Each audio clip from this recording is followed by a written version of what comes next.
நம் போல் வாழ்வில் பல நிறங்கள் நிறைந்திருந்தால் எழும் நிச்சயம் வா நம் போல் பிரிந்து விடும் மனங்கள் மகிழும் புது வரங்கள் கிட்டிடும் நெஞ்சம் துடித்திடும் அந்த சத்தத்தில் தாளம் முரசு கொட்டும் அந்த மத்தள சத்தம் தாளம் தலாங்குதோம் தலாங்குதோம் தலாங்குதோம்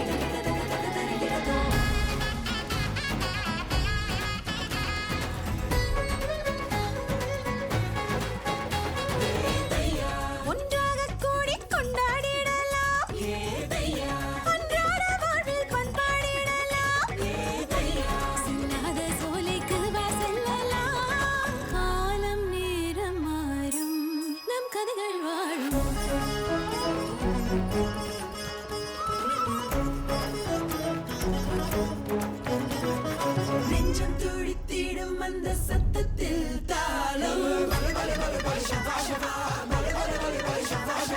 முரசு கொட்டும் அந்த மத்தள சத்தம் தாளம்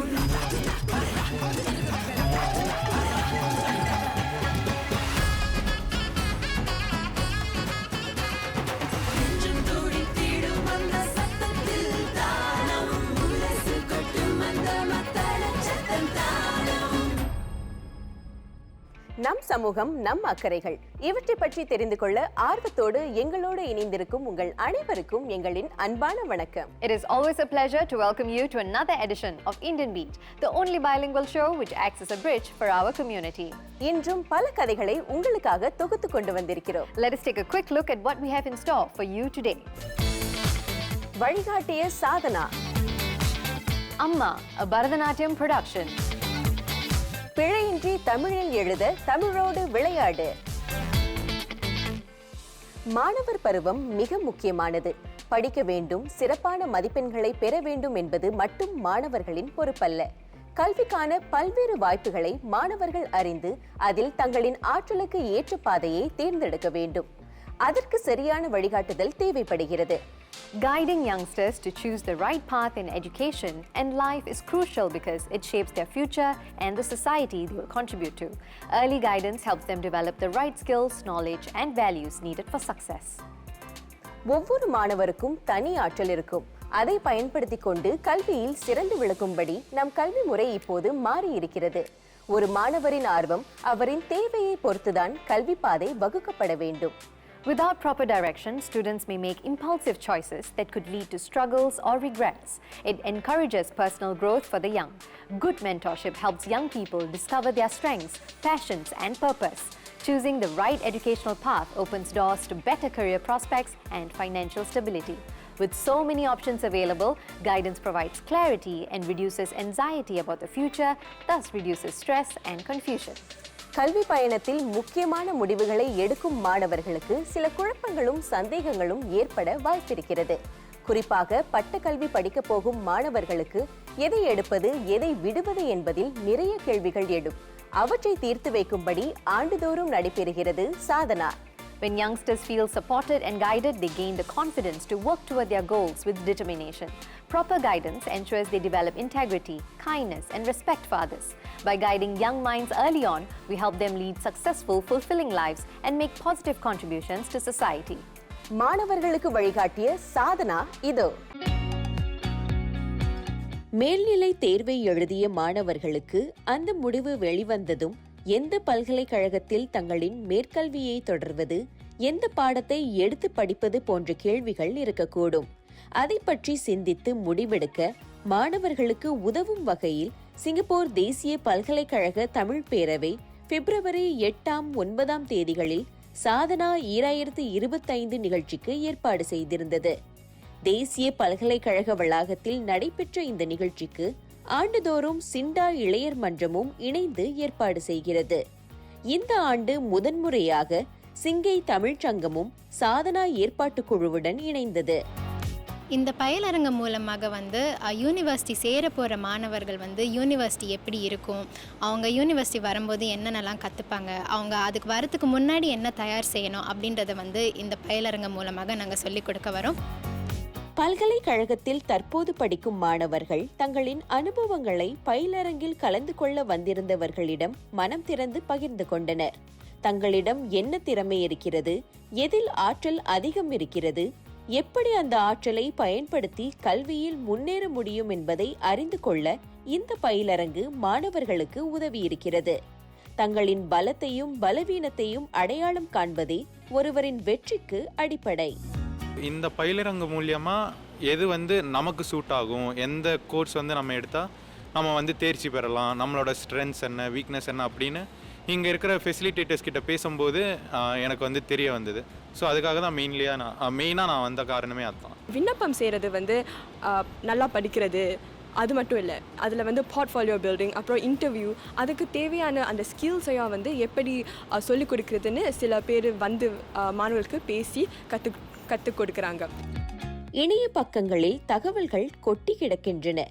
அவற்றை படித்து பார்த்த பிறகு மாணவர்களுக்கு வேறு பல சந்தேகங்கள் எழ நிறைய வாய்ப்பிருக்கிறது. நடைமுறையில் கல்வி ஆண்டு எப்படி இருக்கும், எப்படிப்பட்ட சவால்களை மாணவர்கள் சந்திக்க நேரிடும் என்பதை பட்டக்கல்வி பயிலும் மாணவர்கள் பகிர்ந்து கொண்டனர். எனக்கு ரொம்ப பயனுள்ளதாக இருந்துச்சு. ஏன்னா நான் வெப்சைட்டில் பார்க்குறதும் இங்கே நிறையா கற்றுக்கிட்டேன். அந்த சீனியர்ஸ்களோட பேசும்போது அவங்களோட எக்ஸ்பீரியன்ஸையும் அவங்க எப்படி அப்ளை பண்ணுறப்ப என்னென்ன ஆச்சு, அவங்க கிளினிக்ஸ் எல்லாம் பண்ணுறப்ப அவங்களுக்கு என்ன எக்ஸ்பீரியன்ஸ், அதெல்லாம் பற்றி நான் தெரிஞ்சுக்கிட்டேன். சாதனா பயிலரங்கு பற்றி சமூக ஊடகங்களில் விளம்பரம் செய்யப்பட்டிருந்தது. படிக்க விரும்பும் மாணவர்களுக்கு உள்ளூரில் மட்டுமல்ல, வெளிநாடுகளிலும் பல்கலைக்கழகங்களில் சேர்ந்து படிக்க முடியும். சாதனா போன்ற பயிலரங்குகள் உள்ளூர் பல்கலைக்கழகத்தில் சேர்ந்து படிப்பதால் உள்ள நன்மைகளை மாணவர்களுக்கு எடுத்துரைக்கின்றன. இங்கே படிக்கிறனால நம்மளோட குடும்பத்தினரோட கூட இருக்கலாம். ஏன்னா நம்ம வெளியூர் போனோம்னா அவங்கள விட்டுட்டு போகிற மாதிரி இருக்கும். ஸோ அது ஒரு முக்கிய காரணமாக இருக்குது. இன்னொன்று அந்த விலையும் ரொம்ப அதிகமாக தான் இருக்கும். ஏன்னா இங்கே நம்ம சிட்டிசன்ஸ்னால நம்மளுக்கு குறைச்சி தான் ஃபீஸ் கொடுப்பாங்க. ஆனால் அங்கே போனால் ரொம்ப பல லட்சங்கள் அந்த மாதிரி ஆகும். அதையும் நம்ம பார்க்கணும். மாணவர்களுக்கு சரியான நேரத்தில் சரியான முடிவுகளை எடுக்க உதவி வழங்கப்பட்டது. கலந்துரையாடல்கள், பட்டக்கல்வி பயிலும் மாணவர்களின் அனுபவங்கள் போன்றவை நல்ல வழிகாட்டியாக அமைந்தன. தன்னம்பிக்கையோடு சரியான முடிவை எடுத்து பட்டக்கல்வியை ஆர்வத்தோடு படித்து முடிக்கவும், வாழ்க்கையில் வெற்றி பெறுவதற்கு உகந்த இலக்கை வகுத்து கொடுக்கவும் உதவியது சாதனா 2025. மாணவர்களின் வெற்றி பயணத்திற்கு அந்த வழிகாட்டுதல் உறுதுணையாக இருக்கும். Guiding youngsters would benefit society as a whole. Youngsters will feel empowered when they are given the space and time to excel in life. இளையர்களை உற்சாகப்படுத்தி அவர்களுக்கு ஏற்ற மேடையை அமைத்து கொடுத்த நிகழ்ச்சிக்கு அடுத்து நாம் போகிறோம். Amma, a Bharatanatyam production, is coming up next. அதற்கு முன் சிறிய இடைவேளை.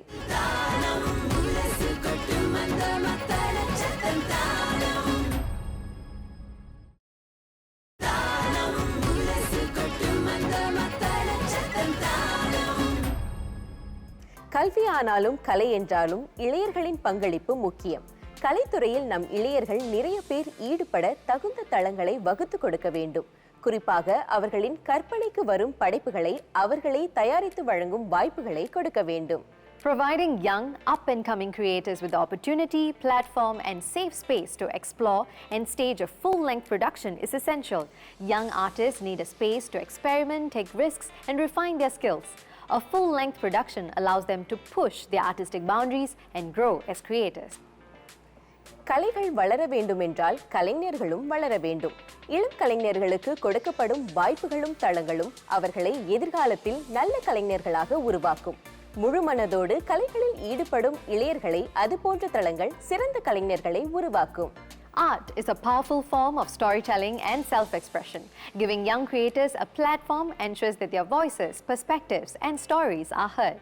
Producing a full length helps young artists develop in their abilities, giving them hands-on experience in choreographing, directing, set design, and other aspects of production. நம் இளையர்கள் படைத்த அம்மா என்ற பரதநாட்டிய படைப்பை பார்க்க போகிறோம். அது தாய்மையின் அழகை நளினமாக எடுத்துக்காட்டிய படைப்பு. Let us now watch Amma, a Bharatanatyam production exploring the multifacets of motherhood. Here is the performance. Motherhood, the place where all love begins and ends, the most beautiful bond ever in any living entity's existence. Exploring the concept and journey of their divine motherhood, Bhaskar's Arts Academy's Creation Lab presented a soulful dance production by youths titled Amma on the 1st of March at the Drama Centre's Black Box. Amma has been a very interesting journey to take part in because firstly, the concept is something that is not very common in traditional dance repertoire that we see in the Indian traditional arts. To take a concept that is rather contemporary in that sense and to deliver it to the audience is something new. I'm very honoured to have been chosen to choreograph Amma. So when I was asked to do the Creation Lab, I went back to think about what is it that I really wanted to put out there for the audience. And in this juncture in my life, I just got married about 1.5 years ago. So I'm starting to think about the next phase of life. And so a lot of the things I see and read about on social media is about motherhood. And I thought that was a very interesting concept to bring into Bharatanatyam. Choreographed by senior company dancer Priyadarshini Nagaraja and mentored by resident senior choreographer Ambuja Thiru, Amma is the third installment of the Creation Lab, Bhaskar's Arts Academy's initiative to provide a platform to unveil the choreography, production, imagination, and creative skills of its next generation of dancers. The dancers were accompanied by members from Swathi Orchestra, the youth ensemble of the Academy. Creation Lab was a brainchild of my mother, and she wanted to provide a platform for the young dancers to be nurtured and blossom into choreographers, and also for a place for the Swathi Orchestra, which is our junior orchestra, to have a platform to combine together and make it a youth offering, and also a platform in which they can step up into a more professional role. So performing in an ensemble is quite different from playing as just like musicians itself. In an ensemble, you're encouraged to bounce off other musicians and hone different skills that you don't get to normally practice if you're performing as a solo artist or in a music group. Our time, it was rather difficult because we have to engage the gurus, and sometimes I was shy to ask them or very scared to ask them. But now, the gurus are all there to mentor and share the skills for them to excel into play. They are soloists, but to play for dance, this ensemble is specially trained to give the essence of the Abhinaya, Nritya, Natya aspect of dance. Amma was curated as an articulate dance production based on the life-changing experience of motherhood by exploring its complexities, its various stages and emotions, such as the bliss, sorrow, and predicaments intertwined with it. Delivering an impactful performance didn't come without its fair share of challenges, be it picking the relatable, soulful compositions or coming up with dance gestures that bring out the essence of the emotions the performers had to convey. Traditionally in Indian classical music, the music and lyrics usually talk about the mother-child relationship, but I wanted the show to be more about the journey of the woman, of the mother going through the whole journey of motherhood. So I had to adapt some of the songs, some poetry that was originally intended for different purposes, but I adapted it to show the mother's perspective of motherhood.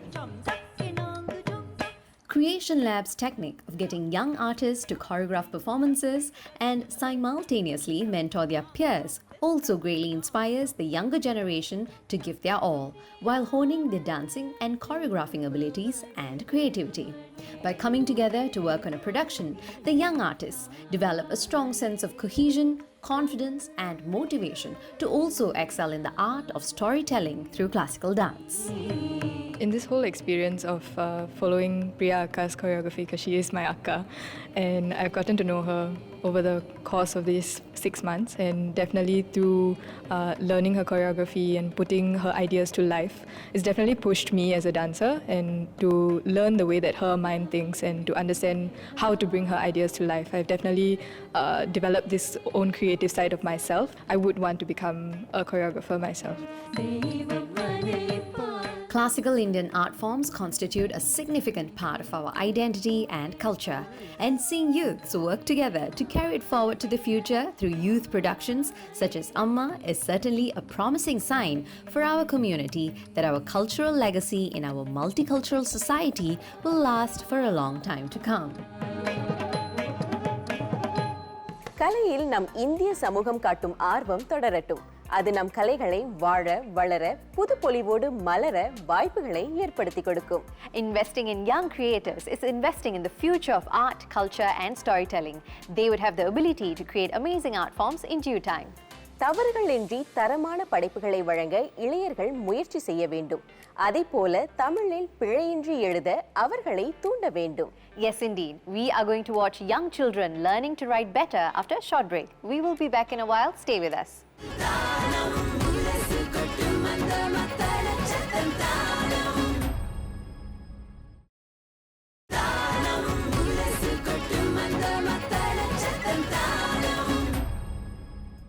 எதிலும் தெளிவு இருக்க வேண்டும். அந்த தெளிவு பிறக்க பிழையின்றி கற்க வேண்டும். அதைத்தான் வள்ளுவர் கற்க கசடற என்கிறார். அரைகுறை கல்வி ஆபத்தானது. பிள்ளைகளுக்கு எதையும் சரியாக எழுது, தெளிவாக எழுது என்று ஆரம்பத்தில் இருந்தே நாம் அறிவுறுத்தி வர வேண்டும். It is important in any language to be writing clearly and accurately, and it helps youngsters to express their thoughts effectively. When kids write without mistakes, they feel more confident in their abilities. குறிப்பாக தமிழில் பிழையின்றி எழுத கற்றுக்கொள்ள வேண்டும். தமிழில் ஒரு சொல் பல பொருள் தரும். அந்த சொல்லில் வரும் ஓர் எழுத்து பிழை அந்த சொல்லின் பொருளை தலைகீழாக மாற்றிவிடும். ஆகவே தமிழை தவறில்லாமல் சரியாக எழுத கற்றுக் கொடுப்பது மிகவும் அவசியமாகிறது. In today's digital age, much communication happens through writing, text messages, emails, social media posts, and online discussions. Writing correctly ensures that messages are understood and taken seriously, preventing miscommunication. மாணவர்களை தமிழோடு விளையாடு, தமிழை சரியாக எழுத செய்த நிகழ்ச்சியை இப்போது பார்க்க போகிறோம். வாருங்கள். தொடக்கப்பள்ளி மாணவர்களிடம் தமிழ்மொழி புழக்கத்தை ஊக்குவிக்கும் நோக்கத்தில் நடைபெற்றது தமிழோடு விளையாடு. மீடியாகார்ப்பின் செய்தி நடப்பு விவகார பிரிவு தமிழ்மொழி கற்றல் வளர்ச்சி குழுவின் ஆதரவுடன் போட்டிக்கு ஏற்பாடு செய்திருந்தது. 6வது முறையாக நடைபெறும் போட்டியில் இந்த முறை 73 பள்ளிகள் போட்டியில் கலந்து கொண்டன. போட்டியை ஏற்பாடு செய்த குழுவினர் மாணவர்கள் உற்சாகமாக தமிழை பயன்படுத்தியதை பார்த்து மலைத்து மகிழ்ந்தனர். தமிழோடு விளையாடு இந்த போட்டியை நாங்கள் ஏற்பாடு செய்யறதுக்கு முக்கிய நோக்கம் தமிழ் மீது மாணவர்களுக்கு ஒரு ஆர்வத்தை ஏற்படுத்தணும், தமிழை அவங்களுக்கு இன்னும் நெருக்கமாக்கணும் என்கிற ஒரு நோக்கத்தோடு தான் நாங்கள் ஏற்பாடு செய்கிறோம். இது 6வது முறையாக நடைபெறுது. 73 பள்ளிகள் பங்கெடுத்தாங்க. எல்லோரும் அமோக ஆதரவு, அதிக கடின உழைப்பை இந்த போட்டிக்காக போட்டிருந்தாங்க. ஒவ்வொரு மாணவரும் சரி, ஆசிரியர்கள், பெற்றோராக இருந்தாலும் சரி, நிறைய நேரத்தை ஒதுக்கிக்கிட்டாங்க பயிற்சிக்காக. அவங்களோட ஆர்வத்தை பார்க்கும்போது இன்னும் அடுத்தடுத்த ஆண்டுகளில் இந்த போட்டியை பெரிய அளவில் செய்யணுங்கிற ஒரு எண்ணம் எங்களுக்கு வந்திருக்கு. மாணவர்கள் தமிழில் நடத்தப்படும் போட்டிகளில் அச்சப்படாமலும் கூச்சப்படாமலும் கலந்து கொள்ளும் போது அவர்களுக்கு தன்னம்பிக்கை பிறக்கிறது. கற்றது கைமண் அளவுதான் என்பது வாழ்க்கையில் எந்த காலத்திலும் பொருந்தும் என்ற உண்மை அவர்களுக்கு விளங்கியது. இந்த போட்டி மாணவர்களை எதிர்காலத்தை நம்பிக்கையோடு எதிர்கொள்ளும்படி செதுக்கியது. பல புதிய தமிழ் சொற்கள் கற்றுக்கொண்டோம். போன வருடம் கூட எனக்கு இதெல்லாம் தெரியாது. இந்த வருடம் நான் நிறைய புதிய சொற்கள் கற்றுக்கொண்டேன். இதெல்லாம் என்னோட தேர்வுக்கும் உதவி செய்யும் நான் நம்புகிறேன். நம்பிக்கை இருந்தால் எதையும் சாதிக்கலாம் என்பதை மாணவர்கள் புரிந்து கொண்டனர். இந்த போட்டியில் தொடர்ந்து பங்கெடுக்க வேண்டும் என்ற ஆர்வம் பல மாணவர்களிடம் காணப்பட்டது. முதல் முறை முயன்று தோற்றவர்கள் இந்த முறை வெற்றி பெற்றுவிட வேண்டும் என்று முயன்றனர். இந்த போட்டிக்கு என்று மாணவர்கள் தனிப்பட்ட முயற்சி எடுத்து பயிற்சி செய்தனர். நாங்கள் பெற்றோர்களுடன் வீட்டில் பயிற்சி செய்வோம். அதுக்கு பிறகு எப்போ கிடைச்சாலும் நண்பர்களுடன் சேர்ந்து வீட்டில் சேர்ந்து பயிற்சி செய்வோம். வகுப்புலேயும் நாங்கள் பயிற்சி செய்வோம். தொடக்கப்பள்ளி 4ஆம் 5ஆம் நிலை மாணவர்களை இலக்காக கொண்டு போட்டி நடைபெற்றது. தேர்வுச் சுற்றிலிருந்து இறுதிச் சுற்று வரை சுமார் 350 மாணவர்கள் இந்த போட்டியில் கலந்து கொண்டனர். போட்டியில் குழுவாக கலந்து கொண்ட மாணவர்கள் சோர்ந்து போகாமல் சேர்த்து முயற்சி செய்தனர். புதிய சொற்களை கற்றனர். இந்த பயணத்தில் அவர்கள் புதிய நண்பர்களையும் பெற்றனர். நான் நிறைய வார்த்தைகள், சொற்றொடர்கள்லாம் நிறைய கற்றுக்கிட்டேன். நான் வந்து இந்த போட்டி மூலமாக நான் என்னோட குழுவினர்களுடன் நிறைய பாண்ட் பண்ணேன். தமிழ் படிக்கும் மாணவர்களுக்கு மொழியை பயன்படுத்தும் சூழலை ஏற்படுத்தி கொடுக்க வேண்டும். தமிழில் உரையாடி உறவாட இங்கே நிறைய வாய்ப்பு கிடைத்தது. இந்த போட்டியில் கலந்து கொண்டு பெயர் எடுக்க வேண்டும் என்று பெற்றோர், ஆசிரியர்கள், மாணவர்கள் என அனைவரும் கூட்டாக முயற்சி எடுத்திருந்தனர். இங்கே கற்றவை மாணவர்களுக்கு காலம் முழுவதும் நினைவில் நிற்கும். இது மாதிரியான போட்டிகள் மூலிமா மாணவர்களோட சொல் திறன், புதிய வார்த்தைகள், தமிழ் அகராதியில் நிறைய சொற்கள் மற்றும் அவங்களோட குழுவோடு இணைந்து பங்கெடுக்கிற அந்த ஒரு விதமான திறமைகளை அவங்க வளர்த்துக்கிறாங்க. இது அவங்களோட தொடக்கப்பள்ளியில் மட்டுமல்லாமல் அவங்களோட உயர்நிலைக்கும் இந்த வார்த்தைகள் எல்லாம் பயன்படுறதுனால ரொம்ப உபயோகமாக இருக்கும்னு நான் நினைக்கிறேன். மாணவர்களின் ஆற்றலை சோதித்து அவர்களின் தமிழ் திறனை தனித்துவமாக வெளிக்கொணரும்படி போட்டியின் சுற்றுகள் அமைக்கப்பட்டிருந்தன. மாணவர்கள் தெரிந்தவற்றுக்கு பதிலளித்தனர், தெரியாதவற்றை கற்றுக்கொண்டனர். தமிழை பிழையின்றி எழுத இந்த போட்டி மாணவர்களுக்கு வழிகாட்டியது. அவர்களின் சொல் ஆற்றலுக்கும் மொழி வளத்திற்கும் இது போன்ற போட்டிகள் உதவும். இந்த போட்டியில் பங்கெடுத்ததுனால மாணவர்களோட தன்னம்பிக்கை அதிகரித்திருக்கிறது. மொழி ஆற்றலும் ரொம்பவும் பெருகி இருக்கிறது. அவங்களுக்கு மொழி மேலே நிறைய ஆர்வம் வந்திருக்கிறது. நிறைய புதிய சொற்களை அவங்க கற்றுக்கொண்டாங்க. அது மட்டும் இல்லாமல் அவங்க குழுவாக செயல்பட்டதுனால குழு உணர்வும் மேம்பட்டிருக்கிறது. வெற்றி பெற்ற மாணவர்களுக்கு சிறப்பு விருந்தினராக கலந்து கொண்ட தமிழ்மொழி கற்றல் வளர்ச்சி குழுவின் தலைவர் விக்ரம் நாயர் பரிசுகளை வழங்கினார். போட்டியில் மாணவர்கள் காட்டிய ஆர்வமும் அதற்கு பெற்றோரும் ஆசிரியர்களும் அளித்த உற்சாகமும் தமிழை தொடர்ந்து வாழும் மொழியாக செய்யும் என்ற நம்பிக்கையை ஊட்டியது. உற்சாகமான முறையில் இளையர்களிடம் தமிழ்மொழி புழக்கத்தை கூட்டியது தமிழோடு விளையாடு. விடைபெறும் நேரம் வந்துவிட்டது. இன்றைய நிகழ்ச்சி உங்களுக்கு பயனளித்திருக்கும் என்றால் அதுவே எங்களுக்கு மகிழ்ச்சி. Engaging in community activities reduces stress, promotes happiness and gives people a sense of purpose and connection. If you are organizing any events, drop us an email with full details. கற்க கசடர என்பது நம்மில் பலருக்கும் தெரியும். எதையும் சந்தேகமின்றி முழுமையாக கற்றுக்கொள்ள வேண்டும். அப்படி கிடைக்கும் அறிவை பயன்படுத்தி நாமும் பயன்பெற வேண்டும், மற்றவர்களுக்கும் பயன் கொடுக்க வேண்டும். மற்றவர்களுக்கு அறிவுரை சொல்வது மட்டுமே பெற்ற அறிவின் பயன் என்று சொல்லிவிட முடியாது. நாம் சரியாக வாழ்வதற்கும் நல்ல செயல்களை செய்வதற்கும் முதலில் அந்த அறிவை பயன்படுத்திக் கொள்ள வேண்டும். We must learn, no one will teach. This statement emphasizes the importance of self-learning and taking responsibility for personal growth. While teachers, mentors, and experiences can guide us, true learning happens when we actively seek knowledge and apply it ourselves. அந்த சிந்தனையோடு விடைபெறுகிறோம். மீண்டும் சந்திப்போம். கடந்த அரை மணி நேரத்தை எங்களோடு செலவிட்ட உங்கள் ஒவ்வொருவருக்கும் நன்றி. நான் சுகந்தி. I'm Malini. இது தாளம் Indian Beat. நெஞ்சம் துடித்திடும் அந்த சத்தத்தில் தாளம்